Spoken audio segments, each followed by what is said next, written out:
Mantan terpidana kasus pembunuhan pasangan Vina dan Eki, Saka Tatal, jalani pemeriksaan di Barreskrim Polri, Jakarta Selatan pada hari Selasa 13 Agustus 2024. Saka diperiksa terkait dugaan kesaksian palsu oleh Aep dan Dede dalam kasus pembunuhan Vina pada 2016 silam. Usai jalani pemeriksaan beberapa jam, Saka Tatal didampingi kuasa hukumnya keluar untuk memberikan keterangan. Saat itu kuasa hukum Saka Tatal mengatakan bahwa kesaksian yang dibuat oleh Aep, Dede, dan Liga Akbar semuanya palsu. Selain itu, kuasa hukum Saka pun meminta agar polisi bisa lebih tegas lagi dalam menghadapi kasus ini.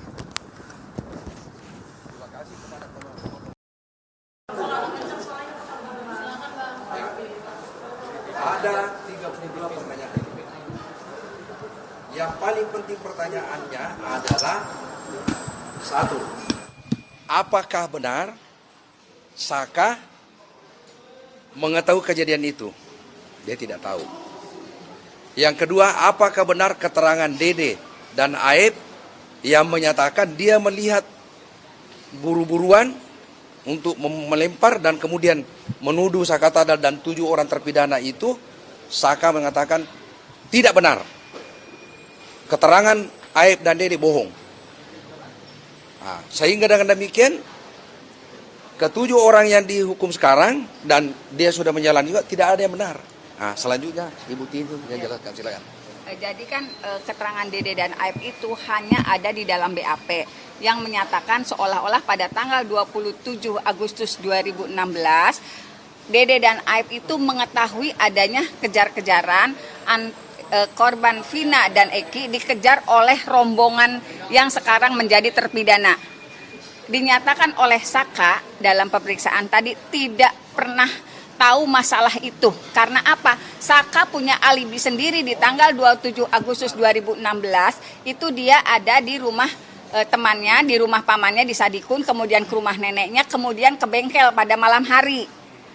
Jadi akibat keterangan Dede dan Aep yang menyatakan melihat ada kejar-kejaran dan termasuk diantaranya Saka Tatal itu membuat 7 terpidana yang diancam hukuman seumur hidup dan Saka 8 tahun itu divonis tinggi, divonis sangat luar biasa. Padahal Dede dan Aep tidak pernah hadir di persidangan, hanya dibacakan lewat BAP. Jadi kita juga tidak mengkonfirmasi pada saat sidang, betul nggak kejadiannya seperti itu. Dan sekarang yang terjadi, Dede sudah menyatakan bahwa dia pada tanggal 27 tidak mengetahui adanya peristiwa itu. Dia disuruh menulis sesuai BAP, menyatakan sesuai BAP atas suruhan Aep dan Bapak Rudiana sebagai pelapor. Itu sudah disampaikan di podcastnya Pak Dedi. Kemudian saya juga pernah berkomunikasi, sebetulnya pada tanggal 31 Agustus 2016, betul tidak Bapak Rudiana menemui Dede dan Aep? Kalau cerita Dede, pada tanggal 31 Agustus 2016, dia justru tidak bertemu Bapak Rudiana karena dia tidak masuk kerja. Jadi akibat BAP yang ditandatangani di Polres Cirebon Kota merugikan 8 orang terpidana termasuk diantaranya Saka Tatal.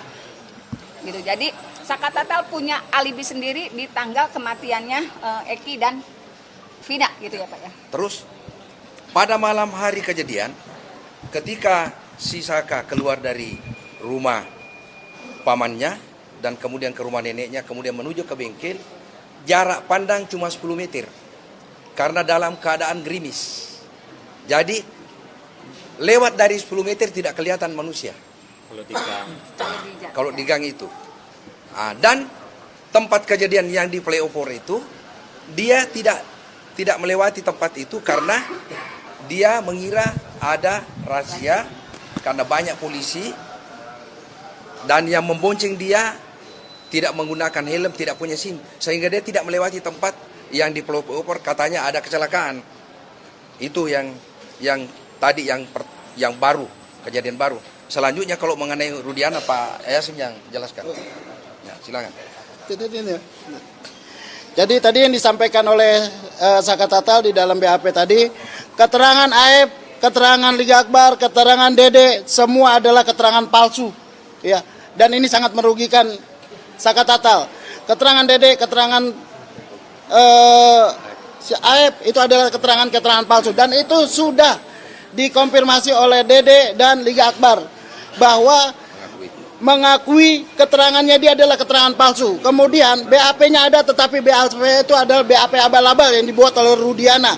Maka setelah diperiksanya Saka Tatal, Rudiana wajib untuk diperiksa, diberhentikan tanpa dengan hormat, dan dia harus bertanggung jawab kepada klien kami karena sudah membuat suatu peradilan yang peradilan sesat.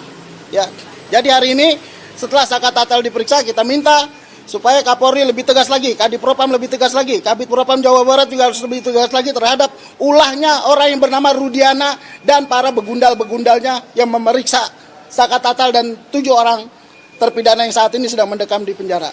Dan mereka adalah orang-orang yang tidak perlu bertanggung jawab atas perbuatan yang tidak pernah dilakukannya. Maka dengan itu kita meminta kepada seluruh penegak hukum untuk segera melepaskan 7 terpidana. Karena beliau, Saka Tatal, sudah memberikan keterangan yang sejujur-jujurnya.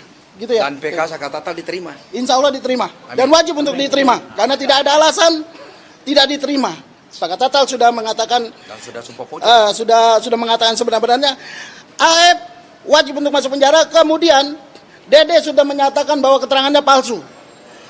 Liga Akbar sudah mengakui bahwa keterangannya palsu. Semua sudah didoktrin oleh orang yang namanya Rudiana.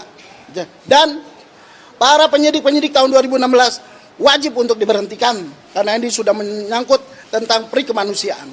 Saya cukup ya. Bantu Bu. Ya. Saka Tatal. Capek. Saka Tatal untuk sementara no komen. Udah. Makasih ya kawan-kawan. Terima kasih semuanya ya, mohon dukungannya. Capek dianya, kasihan. Penganiayaan oleh Rudiana